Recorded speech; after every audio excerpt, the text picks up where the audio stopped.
Hərdən mən öz-özümə məsələn düşünürəm. Deyirəm, görürsən Azərbaycanda məsələn Allaha ən yaxın adam kimdir? Maraqlıdır mənim üçün bax şəxsən. Bəzən də ola bilər heç cəmaatın tanınmadığı adam olsun.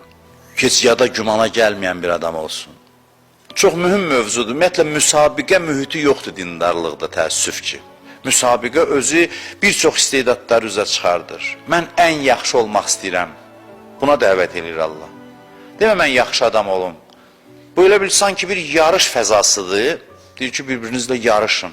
Ən yaxşı olmaq uğrunda yarışın. Bunun yolunda yarışın.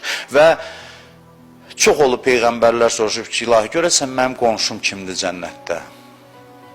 Görürsən, ən üstün kimdir? İstər-istəməz soruşuruq, Kərbəla şəhidlərinin ən üstünü kimdir? Bir yarış açdı İmam Hüseyin Kərbəlada ki, Əbəlfəz ağa getdi zirvəyə, dedi ki, qiyamətdə ona elə məqam veriləcək ki, hamı, bütün şəhidlər ona qiftə eləyəcək. Yəni, Kərbəla şəhidləri də eyni dərəcədə deyil. Bu yarış mühiti olmalıdır.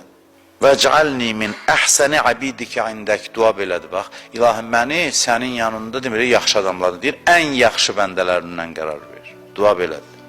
Deməli, ən yaxşıya can atmaq, ən öndə getməyə can atmaq, mənəvi məsələlərdə çox müsbət bir xüsusiyyətdir. Çox müsbət bir xüsusiyyətdir. İnsanda bu hiss olmalıdır.